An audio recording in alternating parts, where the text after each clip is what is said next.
Hello everyone. Student का अक्सर शिकायत रहता है कि हम रिवीजन जब करते हैं तो बहुत समय लग जाता है। तो इस पार्टिकुलर वीडियो में हम देखेंगे किसी भी बुक को 2 से 3 घंटा के अंदर में कैसे रिवीजन करते हैं। इस लेसन को देखिए एक्सप्लेन करने के लिए हम 3 बुक का सहारा लेंगे। एक आधुनिक भारत का स्पेक्ट्रम पब्लिकेशन का, और दूसरा बुक शंकर आईएएस का इन्वायरमेंट का है, और तीसरा बुक हमारे पास है भारतीय राज्य व्यवस्था मतलब इंडियन पॉलिटी एम लक्ष्मीकांत का। तो सबसे पहले हम बात करते हैं क्या है स्पेक्ट्रम पब्लिकेशन का आधुनिक भारत का इतिहास है, जिसको राजीव अहिर साहब ने लिखा है, जो कि खुद एक आईपीएस है। इस बुक को देखिए लगभग आपको 512 पेज है, देख रहे हैं 512 पेज है। अब बात करते हैं इस बुक को जो है 2 से ढाई घंटा के अंदर में कैसे रिवाइज करें, इसी के ऊपर बेसिकली हमको चर्चा करना है। तो देखिए इसमें हम एक टॉपिक लेते हैं, कोई भी इसका एक टॉपिक लेते हैं। जैसे देखिए इसका हम एक टॉपिक ले रहे हैं भारत में संवैधानिक विकास की प्रक्रिया पर एक नज़र। इसमें आपको दिखाई दे रहा होगा कि बहुत सारा जो है कहीं कहीं लाल से आपको पॉइंट आउट किया हुआ है, साथ ही क्या है कि अलग अलग चीज़ इसमें लिखा हुआ है।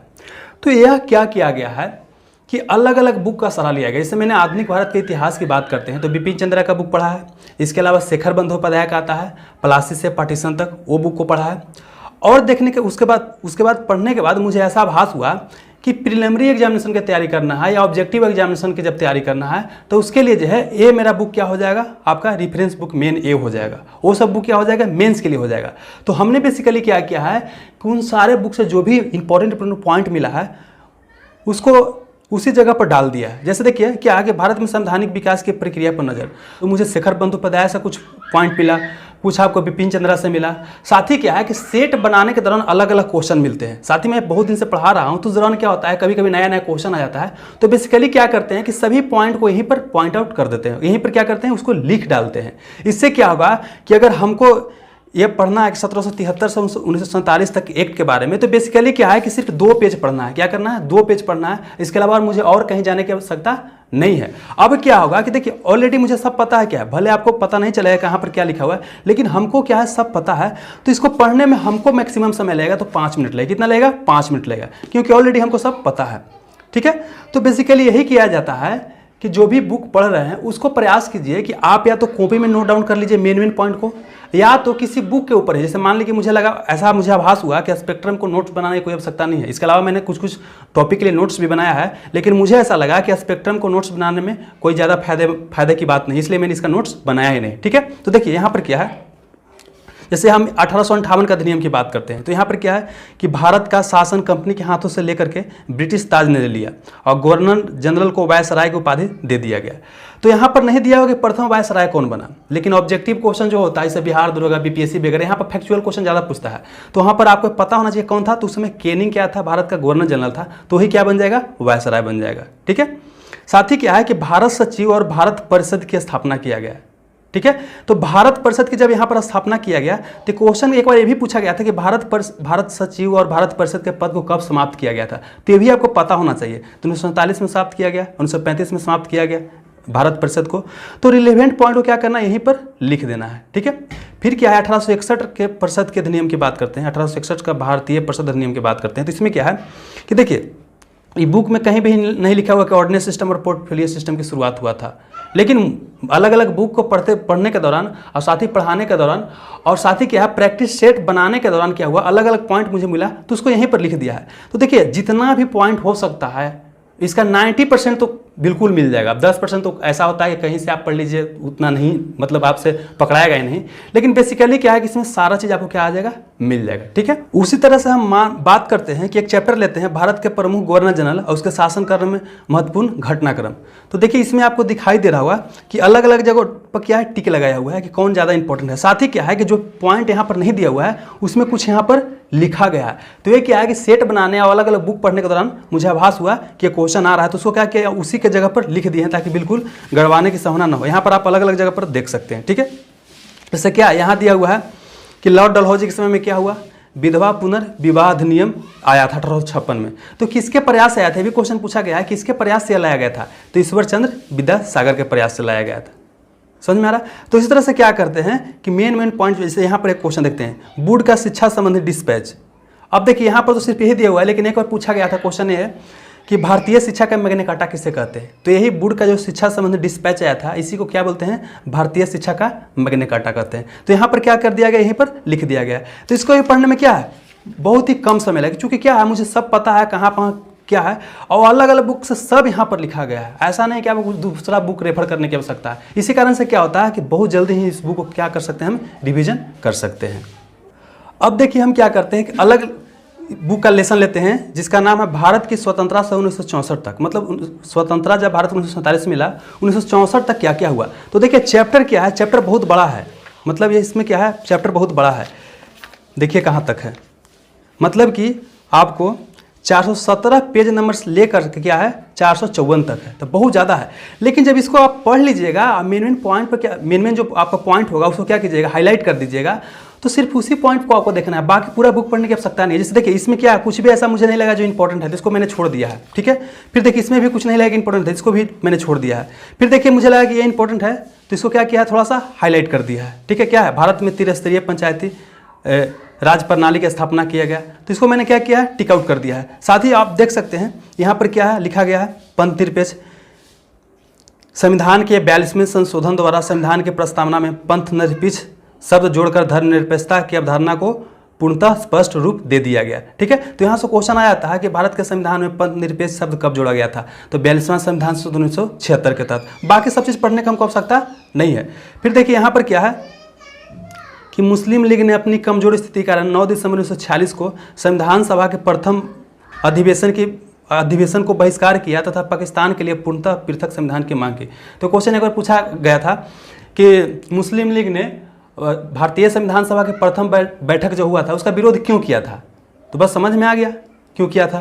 तो उस तरह से आप आगे देख सकते हैं, यहाँ पर मेन पॉइंट होगा आपको संविधान सभा के संवैधानिक सलाहकार कौन थे, तो BN राव। बाकी पूरा पढ़ने की आवश्यकता हमको है ये नहीं है, समझ में चीज़ आपको आ रहा होगा, ठीक है। साथ ही देखिए ये सब पेज में मुझे ऐसा कुछ नहीं लगा जो ज़्यादा इंपॉर्टेंट था, उसको मैंने छोड़ दिया है। ये सब बुक क्या पेज क्या है, इंपॉर्टेंट कुछ भी नहीं था पॉइंट, इसको क्या किया है मैंने छोड़ दिया है, देख सकते हैं आप, बिल्कुल छोड़ते जा रहे हैं। हाँ अब देखिए क्या है कि बहुत पेज पलटने के बाद एक क्वेश्चन यहाँ से आ सकता है कि 1938 में नेहरू कांग्रेस द्वारा स्थापित राष्ट्रीय योजना समिति के अध्यक्ष बने। तो क्वेश्चन तो पूछा गया ऐसे कि राष्ट्रीय योजना समिति कब बनाया गया था, तो 1938 में। उसका अध्यक्ष कौन थे, तो आपका अध्यक्ष कौन थे, तो पंडित जवाहरलाल नेहरू। तो यहाँ से बस यही क्वेश्चन आपको आया, ठीक है। चलिए साथ ही क्या है कि देखिए इधर कुछ ऐसा इंपॉर्टेंट हमको नहीं लगा, तब क्या है कि यहाँ पर देखिए नियोजन संबंधी प्रारंभिक प्रयास में यहाँ पर क्या है 3-4 पॉइंट मुझे जो है इंपॉर्टेंट लगा। जैसे देखिए क्या है 1944 में भारत के 8 बड़े उद्योगपतियों ने आर्थिक विकास का एक दस्तावेज तैयार किया जिसे क्या बोलते हैं, बम्बई प्लान। तो क्वेश्चन पूछा गया कि बम्बई योजना किसके द्वारा लाया गया था, तो बम्बई के 8 उद्योगपतियों द्वारा कब लाया गया था, 1944 में। गांधीवादी योजना किसके द्वारा लाया गया था, तो आचार्य श्री मन्ना नारायण द्वारा। फिर क्या है कि जनता योजना जिसको पीपुल्स प्लान बोलते हैं किसके द्वारा लाया गया था, तो एम.एन. राय द्वारा। फिर क्या है कि सर्वोदय योजना किसके द्वारा लाया गया था, तो किसके द्वारा, जयप्रकाश नारायण द्वारा लाया गया था। तो आप यहाँ पर देख सकते हैं कि इस बुक को पढ़ने में बिल्कुल ही कम समय लग रहा है। आप देख सकते हैं कि आप बिल्कुल ही कम समय लग रहा है, मतलब सब चीज़ तो इंपॉर्टेंट है ही नहीं, आपको सिर्फ उसी पॉइंट को क्या करना है कि टिक लगाना है जो क्या हो आपके लिए इंपॉर्टेंट हो। जैसे यहाँ पर क्वेश्चन क्या है, द्वितीय पंचवर्षीय योजना संबंधित क्वेश्चन आ जाता है। एक बार तो क्वेश्चन पूछा गया था कि राउरकेला, भिलाई और दुर्गापुर में जो इस्पात कारखाना लगाया गया था किस पंचवर्षीय योजना के दौरान लगाया गया था, तो द्वितीय पंचवर्षीय योजना के दौरान लगाया गया था। साथ ही क्या है ये क्वेश्चन एक बार ये भी पूछा गया था कि राउरकेला में किसके सहयोग से लगाया गया था, जर्मनी में, जर्मनी के सहयोग से। भिलाई में किसके सहयोग से, तो रूस के सहयोग से। दुर्गापुर में किसके सहयोग से, तो ब्रिटेन के सहयोग से। यहाँ पर नहीं दिया हुआ है, लेकिन चूंकि मैंने अलग अलग बुक को पढ़ा है और अलग अलग एग्जाम देते समय एक क्वेश्चन आया है, तो यहाँ पर क्या किया है, बस आए यहाँ पर क्या किए हैं, लिख दिए हैं। समझ में आ रहा है, तो देख सकते हैं ज़्यादा इंपॉर्टेंट सब चीज़ पेज में नहीं होता। यहाँ पर क्या है, सिर्फ एक पॉइंट हमको इंपॉर्टेंट इस पूरा पेज में लगा कि भूदान आंदोलन किसके द्वारा शुरू किया गया, तो विनोबा भावे के द्वारा, बस। और कुछ इसमें हमको ज़्यादा इंपॉर्टेंट नहीं लगा। समझ में आ रहा है, तो आप देख सकते हैं ये क्या है कि ज़्यादा जो है आपको हर एक चीज़ पढ़ने की ज़रूरत नहीं है, ठीक है। यहाँ पर देखिए इस पेज में हमको लगा कि बाडुंग सम्मेलन इंपॉर्टेंट है, तो बाडुंग सम्मेलन कब आया था, 1955 में। तो बस उसी को पॉइंट आउट करना है। अब क्या है कि जब इसको पढ़ने लगेंगे तो आप ही बता सकते हैं कि पेज तो बहुत सारा था लेकिन पढ़ने में कितना समय लगेगा, तो 3 से 4 मिनट लगेगा। आप समझ सकते हैं इस बात को, ठीक है। चलिए तो अब क्या है, अब देखिए हम क्या करते हैं, शंकर आइस का बुक लेते हैं, इसमें से एक चैप्टर को निकालते हैं। यहाँ पर निकाले हैं इंटरनेशनल कन्वेंशन के बारे में। टॉपिक में भी अगर हम चैप्टर देखें तो बहुत सारा चैप्टर हो जाता है, बहुत सारा चैप्टर आप देख रहे हैं कि इतना सारा हो जा रहा है, इतना सारा हो जा रहा है। लेकिन क्या है कि देखिए मोटा मोटी चीज़ जो यहाँ पर इसका इंडेक्स दिया हुआ था, इसी में क्या किए हैं कि लगभग सारे चीज़ को मैंने क्या किया है, इंक्लूड कर दिया। जैसे यहाँ पर क्या है, यूनाइटेड नेशन कन्वेंशन और इन्वायरमेंट एंड डेवलपमेंट, ये कब हुआ था? तो 1992 में हुआ था। इसको क्या बोलते हैं? रियो समिट बोलते हैं। क्या बोलते हैं? और अर्थ समिट बोलते हैं। समझ में आ रहा? फिर यहाँ पर देखिए क्या है कि चैप्टर को पढ़ने के दौरान मुझे ऐसा आभास हुआ कि रियो समिट से क्या क्या निकल करके आया। तो एक CBD निकल करके आया, एक UNFCCC निकल करके आया। अब क्या है, दोनों लीगली बाइंडिंग है कि नहीं? तो पढ़ने के दौरान क्या आभास हुआ कि लीगली बाइंडिंग है। तो यहाँ पर क्या लिख दिया गया है कि लीगली बाइंडिंग है। फिर क्या है कि एजेंडा 21 निकल के आया। फिर क्या है कि इसको UNCCD भी यहाँ से निकल करके आया। फिर क्या है कि इसी को अर्थ समिट बोलते हैं। समझ में आ रहा है? तो इतना चीज़ क्या किए हैं, लिख दिए हैं। फिर आगे देख सकते हैं क्या है, कन्वेंशन ऑन बायोलॉजिकल डाइवर्सिटी किससे निकल के आया था? रियो अर्थ समिट 1992 से ही निकल करके आया है। ठीक है। फिर रामसर कन्वेंशन ऑन वेटलैंड। अब देखिए इसमें आपको दिखाई दे रहा होगा, लिखा हुआ है 71, 75, 81। आप देखिएगा तो समझ में नहीं आएगा, जो लिखेगा उसी को समझ में आएगा। तो यहाँ पर क्या है कि रामसर कन्वेंशन किस संबंध है? वेटलैंड से संबंध है। 1971 में क्या हुआ था? ईरान के शहर में, ईरान में एक रामसर जगह है, वहाँ पर क्या हुआ था, मतलब कि कन्वेंशन किया गया था। और 75 से क्या है, फोर्स में आ गया। इंडिया कब ज्वाइन किया? 81 में ज्वाइन किया। तो आप जब लिखिएगा तो आपको समझ में आ जाएगा, दूसरा के समझ में आने से मतलब नहीं है। आप जब को मतलब बना रहे हैं तो आपको समझ में आना चाहिए। फिर क्या देख सकते हैं यहाँ पर क्या लिखा हुआ है, convention on international trade in endanger species of flora, fauna and flora, इसको साइट्स बोलते हैं। तो साइट्स कब आया? 1975 में आया। किसके द्वारा लाया गया? यूनियप के द्वारा। उसी तरह से देखिए क्या है, ट्रैफिक। ट्रैफिक क्या है? ट्रैफिक किसके अंतर्गत आता है? तो WWF प्लस IUCN, ये कब आया? 1976 में आया। फिर क्या है, convention on conservation of migratory space, इसी को क्या बोलते हैं? बून कन्वेंशन। देखिए बून कन्वेंशन जब चैप्टर को पढ़े थे तब वहाँ पर दिया गया था, लेकिन हम क्या किए कि यहीं पर लिख दिए हैं ताकि हम चैप्टर को पढ़े तो इतना ही पढ़ ले तो हमारा काम हो जाए। तो बून कन्वेंशन यहीं पर लिख दिया। ये किसके अंतर्गत आता है? यूनेप के अंतर्गत आता है। ठीक है। तो उसी तरह से आप देख सकते हैं ग्लोबल टाइगर फोरम, ये कब बना था? 1994 में बना था। इसका मुख्यालय कहाँ है? नई दिल्ली में। फिर क्या है, स्टॉकहोम कन्वेंशन, इसको क्या बोलते हैं? POP, परसिस्टेंट ऑर्गेनिक पॉल्यूटेंट इसको बोलते हैं। फिर क्या है, बासेल कन्वेंशन, हजार्डस वेस्ट, यहाँ पर सब लिखा हुआ है। Rotterdam convention, certain hazardous chemical. तो यहाँ पर क्या किया गया है, बेसिकली चैप्टर को पढ़ने के बाद जो है हर एक चीज़ को यहीं पर लिख दिया गया। फिर यहाँ पर देख सकते हैं क्या है, वियना कन्वेंशन और मॉन्ट्रियल प्रोटोकॉल किससे संबंधित है? ओजोन लेयर संबंधित है। तो बेसिकली क्या है कि चैप्टर का जितना निचोड़ था 15-20 चैप्टर सबका क्या यहीं पर लिख दिया गया है। अब क्या है कि जब हम इसको पढ़ेंगे तो देखिए क्या है, यहाँ पर ऑलरेडी टिक लगाया हुआ है। देखिए क्या है, रियो कन्वेंशन, इसी को अर्थ समिशन बोलते हैं, अर्थ समिट बोलते हैं। इसी के अंतर्गत क्या आया था? एजेंडा 20 आया था। ठीक है। अब आगे बढ़ते हैं तो क्या है, कन्वेंशन ऑन बायोलॉजिकल डाइवर्सिटी, यह क्या है? लीगली बाइंडिंग है। फर्स्ट टाइम लाया गया था, यह लीगली बाइंडिंग है। ठीक है। तो यहाँ पर क्या करते हैं, बेसिकली उसी तरह से हम क्या करते हैं, अब देखिए कार्टेगना प्रोटोकॉल, बस क्या पढ़ लेना है, कार्टेगना प्रोटोकॉल किससे संबंधित है? बायो सेफ्टी से संबंधित है। और ज़्यादा हमको इसमें पढ़ने की, यहाँ पर देख सकते हैं, आपको दिखाई नहीं दिया होगा, ये क्या है? कार्टेगना प्रोटोकॉल। इसमें आपको ऑलरेडी टिक लगाया हुआ, किससे संबंधित है? Bio safety. बस इतना ही पढ़ना, आगे बढ़ जाना है। समझ में आ रहा है? फिर क्या है, यहाँ पर देख सकते हैं क्या, नगोया प्रोटोकॉल। तो क्या है? Access to genetic resource and fair equitable sharing of benefit arising from their utilisation. तो मतलब आपको इतना ही पढ़ लेना है कि क्या है एक्सेस टू जेनेटिक रिसोर्स और उसका फेयर शेयर के बारे में बात कर रहा है। बस इतना ही आपको समझना था यहाँ पर। फिर क्या, इसमें ऐसा कुछ हमको नहीं लगा जो कि इंपॉर्टेंट था, बस मैंने छोड़ दिया, इसको छोड़ दिया। अब देखिए चैप्टर को आगे बढ़े, इसमें भी हमको ज़्यादा कुछ इंपॉर्टेंट नहीं लगा। इसमें सिर्फ एक चीज़ हमको इंपॉर्टेंट लगा कि इसको ऐची बायोडाइवर्सिटी टारगेट बोलते हैं। तो ऐची कहाँ पर एक जगह है? तो एक जापान में जगह है, और इसमें कुछ ज़्यादा इंपॉर्टेंट नहीं था, इसको बस छोड़ दिया गया है। अब यहाँ पर भी ये भी चैप्टर देखिए क्या है, पेज क्या है, बिल्कुल इसमें कुछ इंपॉर्टेंट नहीं है, तो इसको भी छोड़ दिया गया है। अब बात करते हैं, देखिए यहाँ पर रामसर कन्वेंशन क्या है? Ramsar convention on wetland. तो क्या है, 71 में लाया गया था, 75 से या फोर्स में आया। ठीक है। और क्या है, इंडिया इसको कब ज्वाइन किया था? इंडिया इसको 82 में ज्वाइन किया था, तो जो कि ऑलरेडी वहाँ पर आपको लिखा गया था। रामसर लिस्ट क्या होता है, बस यहाँ पर क्या है, मॉन्ट्रियल रिकॉर्ड क्या होता है, आपको मेन टॉपिक जो है यहाँ पर ऑलरेडी टिक लगाया हुआ है। अब यहाँ पर क्या है कि इंडिया में कौन कौन मॉन्ट्रियल रिकॉर्ड में है, तो ये क्या है, केवलादेव नेशनल पार्क, फिर क्या है, एक लोकटक लेक है, चिल्का झील का क्या है, चिल्का झील पहले शामिल था लेकिन उसको क्या कर दिया गया है, निकाल करके बाहर कर दिया गया है। ठीक है। तो इस तरह से जब हम इसको पढ़ते हैं तो बिल्कुल ही क्या लगता है, कम समय लगता है। और जब चैप्टर को पढ़िएगा ना, पढ़ने के दौरान क्या होता है कि मेन पॉइंट को वहीं पर क्या कर दिया जाता है, पॉइंट आउट कर दिया जाता है। देखिए यहाँ साइट्स है, तो जब पूरा पढ़ेंगे तब हमको पता चले कहाँ कहाँ क्या। बेसिकली हमने क्या किया है कि लिख दिया है कि 75 में आया था, यह यूनिट के अंतर्गत था, इसका हेडक्वार्टर कहाँ है, जिनेवा में है। तो आपका काम क्या हो गया, यहीं से हो गया। तो पूरा बुक जो है पढ़ने की आवश्यकता आपको नहीं पड़ेगा। पूरा बुक तो पढ़ने की आवश्यकता पड़ेगा, लेकिन जब दोबारा रिवीजन कीजिएगा ना तो आपको सब यहीं पर होना चाहिए। जहाँ से भी आप चाहे, या तो क्वेश्चन कहीं से प्रैक्टिस कर रहे हैं या अलग अलग बुक पढ़ रहे हैं, अगर कुछ भी आपको दिखाई देता है तो बेसिकली क्या करना है, यहीं पर आपको लिख देना है, ताकि जब बुक को पढ़े तो आपको बिल्कुल ही कम समय लगेगा। ठीक है, अब देखिए यहाँ पर क्या है, एक चीज़ लिखा हुआ IUCN के बारे में लिखा हुआ है। देखिए क्या है IUCN के बारे में, तो ये क्या है, यह क्या इंडिपेंडेंट NGO है। जैसे कई बार तो क्वेश्चन ये पूछ लिया जाता है कि IUCN जो होता है यूनाइटेड नेशन के अंतर्गत आता है कि नहीं, तो यहाँ पर क्या लिखा गया, इंडिपेंडेंट NGO है, जबकि इसमें दिया हुआ नहीं था, लेकिन हमने पढ़ा है कहीं पर, तो वहाँ पर लिखा गया था क्या है कि इंडिपेंडेंट NGO है। तो बेसिकली हमने यहाँ क्या लिख दिया कि इंडिपेंडेंट NGO है और नॉट अंडर UN के अंतर्गत यह नहीं आता। इसका हेडक्वार्टर कहाँ है, तो इंग्लैंड में है।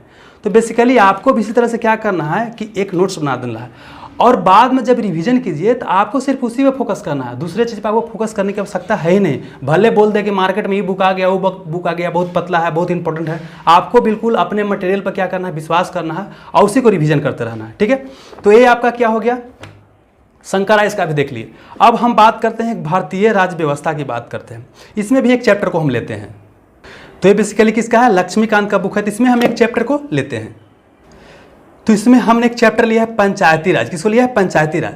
तो देखिए पंचायती राज जैसे लेते आपको देखिए बुक में बहुत सारा चीज़ यहाँ पर दिखाई दे रहा होगा। क्या है, नेशनल पंचायती राज डे कब मनाया जाता है, ये बुक में नहीं दिया हुआ है, लेकिन बेसिकली हमने क्या किया है कि इसको ऊपर में ही लिख दिया है। तो 24 अप्रैल को, अगर नहीं भी दिया है ना, तो कुछ नहीं दिया रहता है, फिर भी इसको ऊपर में ही लिख लेते हैं। जैसे यहाँ पर आपको बुक में नहीं दिया हुआ है कि सबसे ज़्यादा पंचायती राज संस्था को पैसा कहाँ से प्राप्त होता है, तो केंद्र से, उसके बाद कहाँ से, राज्य सरकार से, उसके बाद और कहाँ से, तो सेंट्रली स्पॉन्सर स्कीम होता है, वहाँ से सेंटर सेक्टर स्कीम होता है, एक होता है सेंट्रली स्पॉन्सर स्कीम। तो सेंटर सेक्टर स्कीम होता है ना, उसमें ये जो सेंट्रल गवर्नमेंट होता है 100% कंट्रीब्यूशन करता है, और जो सेंट्रली स्पॉन्सर स्कीम होता है इसमें कुछ कंट्रीब्यूशन आपका केंद्र सरकार करती है और कुछ जो है राज्य सरकार करती है। समझ में आ रहा है? चलिए अब देखिए इसको पढ़ेंगे, और देखिए इसे पंचायती राज व्यवस्था से संबंधित कुछ इंपॉर्टेंट समिति है। बेसिकली यहाँ पर हमने ऊपर में ही लिख दिया है, बलवंत राय मेहता समिति, अशोक मेहता समिति, GV राव समिति, LM सिंघवी समिति, है ना, थुंगन समिति, गौडगिल समिति, सब यहाँ पर क्या कर दिया है, लिख दिया गया है। अब देखिए इसको पढ़ रहे हैं, तो क्या है पंचायती राज, क्या इसका मतलब होता है, स्थानीय स्वराज शासन। इसको किसके द्वारा स्थापित किया जाता है, तो राज्य विधानसभा द्वारा स्थापित किया जाता है। ठीक है, इसका काम क्या है, तो ग्रामीण विकास का दायित्व सौंपा गया है। कब लाया गया था, तो 1992 में 73वें संविधान संशोधन अधिनियम था। ठीक है, तो इतना लगा दिया। अब बाद में देखिए क्या है कि यहाँ पर लिखा है बलवंत राय मेहता समिति, इसने क्या किया भाई, तो लोकतांत्रिक विकेंद्रीकरण के प्रस्ताव दिया। उससे क्या है, इसने क्या बोला, त्रिस्तरीय पंचायती राज पद्धति, जैसे बोला कि गांव पर ग्राम पंचायत होना चाहिए, ब्लॉक स्तर पर पंचायत समिति होना चाहिए, और जिला स्तर पर क्या होना चाहिए, जिला परिषद होना चाहिए। ठीक है, उसी सब लिखा गया है। साथ ही क्या है कि इसका जो इंपॉर्टेंट चीज़ है ना, यहाँ पर टिक लगाया है। अब यहाँ पर आप देख सकते हैं कि ऊपर हमको पढ़ने की आवश्यकता नहीं, पर यहाँ पर देख सकते हैं क्या कि ऊपर में हमको कुछ ऐसा नहीं लगा जो इंपॉर्टेंट है। तो बेसिकली हमने क्या किया है कि यहाँ पर जो इंपॉर्टेंट है उसको टिक लगाया है। राजस्थान देश का पहला राज्य था जहाँ पंचायती राज व्यवस्था लागू किया है। कब लागू किया है, 2 अक्टूबर 1959 को लागू किया गया। दूसरा कहाँ पर लागू किया है, तो राजस्थान का नगौर में। उसमें प्रधानमंत्री कौन था, जवाहरलाल नेहरू। उसके बाद कहाँ लागू किया गया, आंध्र प्रदेश में। तो यहाँ पर देख सकते हैं। ठीक है, और फिर देखिए यहाँ पर छोड़ दिया गया, यहाँ पर कुछ भी इंपॉर्टेंट नहीं था। फिर आगे इंपॉर्टेंट आया, यह क्या है, कहीं कहीं क्या है त्रिस्तरीय है, कहीं कहीं क्या है द्विस्तरीय है, और कहीं कहीं क्या है आपका 4 स्तरीय भी है। तो यहाँ पर आपको चीज़ लिखा हुआ। बाकी देखिए ऐसा कुछ इंपॉर्टेंट नहीं लगा। फिर यहाँ पर देखिए इंपॉर्टेंट हमको लगा कि अशोक मेहता समिति कब बना, तो दिसंबर 1977 में। किसके द्वारा, जनता पार्टी सरकार द्वारा। समझ में आ रहा है? इसका काम क्या था, तो भाई जो पतोन्मुख पंचायती राज पद्धति था उसको पुनर्जीवित और मजबूत करने के लिए कुछ सिद्धांत करना था। तो इसने क्या बोला कि द्विस्तरीय पद्धति, जो त्रिस्तरीय पद्धति था इसको क्या बोला गया कि त्रिस्तरीय पद्धति में बना दीजिए। एक मंडल पंचायत होना चाहिए और एक जिला परिषद होना चाहिए। ठीक है, तो बेसिकली यहाँ पर क्या है, मेन चीज़ को टिक लगा दिया गया। अब देखिए क्या था, 63वीं BPSC में क्वेश्चन पूछा गया था कि न्याय पंचायत का स्थापना का प्रस्ताव सबसे पहले किस समिति ने दिया था, तो क्या हो जाएगा, अशोक मेहता समिति। यहाँ पर देखिए ऑलरेडी आपको टिक लगाया गया है। तो बेसिकली क्या है कि आपको मेन चीज़ को टिक लगा देना। जैसे देखिए क्या है, GV राव समिति क्या बोला था, बिना जड़ के घास। बोला था कि पंचायती राज व्यवस्था क्या है, बिना जड़ के घास बन गया है। क्यों बोला था, जब कहानी को पढ़ेगा तो आपको समझ में आ जाएगा। तो अगर कभी क्वेश्चन आ जाए कि किस समिति ने बोला था कि पंचायती राज व्यवस्था बिना जड़ के घास हो गया है, तो आप आराम से बोल दीजिएगा GV राव समिति ने बोला था। ठीक है, तो बेसिकली देखिए क्या है कि मेन आपको पढ़ना है, टिक लगा देना है। ठीक है, इसके अलावा और भी समिति आया था, तो यहाँ पर आपको लिखा गया LM सिंघवी समिति किसके द्वारा लाया गया था, राजीव गांधी सरकार द्वारा। सबसे पहले इसी ने बोला था कि पंचायती राज संस्थाओं को क्या मिलना चाहिए। यहाँ पर देखिए, यहाँ पर लिखा गया, सबसे पहले इसी ने बोला था कि पंचायती राज संस्थाओं को संवैधानिक रूप से मान्यता देने की और उनके संरक्षण की आवश्यकता है। तो क्वेश्चन पूछ देगा कि पंचायती राज को संवैधानिक दर्जा देने की सबसे पहले सिफारिश किसने किया? तो एल एम सिंघवी समिति ने किया। एल एम सिंघवी समिति का स्थापना किसके समय में हुआ था? तो राजीव गांधी सरकार में हुआ था। अब आपसे क्वेश्चन ये पूछेगा कि भारत में पंचायती राज व्यवस्था जो है लागू किया गया तो उसमें भारत के प्रधानमंत्री कौन थे? तो यहाँ देखिए लिखा गया नरसिम्हा राव सरकार द्वारा क्या हुआ कि 73वां संविधान संशोधन किया गया और पंचायती राज व्यवस्था को संवैधानिक दर्जा दे दिया गया। ठीक है, अब देखिए कहाँ इसको रखा गया है, तो खंड 9 में रखा गया है, 11वीं अनुसूची जोड़ा गया है, के अनुच्छेद से के अनुच्छेद में लिखा गया, यहाँ पर लिखा गया है। और पंचायती राज व्यवस्था के बारे में वर्णन पहले कहाँ किया गया था? तो यहाँ पर देख सकते हैं क्या 40वें अनुच्छेद में। कई बार तो क्वेश्चन पूछा गया है कि नीति निर्देशक तत्व के केवें अनुच्छेद में पंचायती राज व्यवस्था के बारे में वर्णन है, तो 40वें अनुच्छेद में है। बेसिकली यहाँ पर सब देख सकते हैं। अब क्या है कि नई पंचायती राज पद्धति को अपनाने के लिए राज्य सरकार संवैधानिक रूप से बाध्य है। मतलब क्या है कि पहले कोई राज्य में चुनाव होता था, नहीं चुनाव होता था, नियमित समय पर चुनाव नहीं होता था, लेकिन अब क्या है कि उसको चुनाव करवाना ही करवाना है। तो यहाँ पर आप देख सकते हैं, यहाँ पर क्या लिखा है, राज्य सरकार के मतलब चुनाव जो है अब क्या है राज्य सरकार की इच्छा पर निर्भर नहीं है, बल्कि चुनाव उसको करवाना ही करवाना है। तो यहाँ पर देख सकते हैं। और बाकी देखिए जो मेन इंपॉर्टेंट चीज़ था ना, उस सब में क्या है टिक लगा दिया गया है। यहाँ पर देख सकते हैं सब क्या है टिक लगा दिया गया है। तो बेसिकली क्या है कि देखिए इसको पढ़े तो यहाँ पर कहीं कहीं आपको टिक दिखाई दे रहा होगा, कहीं कहीं ये सब इंपॉर्टेंट नहीं था तो नहीं लगाया गया है। अब देखिए यहाँ पर कुछ इंपॉर्टेंट तो लगा दिया गया है, और इस चैप्टर इस जो पेज है इसमें कुछ भी इंपॉर्टेंट ऐसा नहीं था तो टिक इसमें नहीं लगाया गया है, और ये चैप्टर क्या हो गया आपका समाप्त हो गया। लेसन को देखने के बाद आपको क्या समझ में आया कि अगर किसी भी बुक को अगर आप 2 से 3 घंटा में अगर रिविजन करना चाहते हैं तो उस बुक में मेन पॉइंट को आपको क्या करना, हाईलाइट कर देना है, उसको क्या करना है टिक लगा देना है किसी रेड पेन से। और साथ ही क्या है कि उस चैप्टर से या उस टॉपिक से संबंधित अगर कोई और पॉइंट आपको कहीं से मिलता है, टेस्ट बनाने के दौरान मिलता है या आप कोई और बुक पढ़ने मिलता है, तो वहीं पर क्या करना है लिख देना है। और उसके बाद क्या करना है कि सिर्फ उसी बुक को क्या करना है रिविजन करते रहना है। और आपको फोकस किस पर करना है, सिर्फ उसी पॉइंट पर फोकस करना है जिसको आप क्या क्या हाईलाइट किए हैं या को पॉइंट को आपने लिखा है, सिर्फ उसी पर फोकस करना है। आपको पूरा बुक पढ़ने की फिर आवश्यकता नहीं है। और ऐसा आप करते हो तो डेफिनेटली जो है आप किसी भी बुक को 2 से 3 घंटा में आसानी से रिवीजन कर लोगे। तो उम्मीद करता हूँ इस लेसन से आपको जरूर मदद मिला होगा। अगर आपको पढ़ाई से संबंधित कोई भी प्रॉब्लम हो तो आप कमेंट सेक्शन में जरूर बता सकते हैं, आपको मदद करने का पूरा प्रयास किया जाएगा। मिलते हैं नेक्स्ट सेशन में। Have a nice day. Thank you.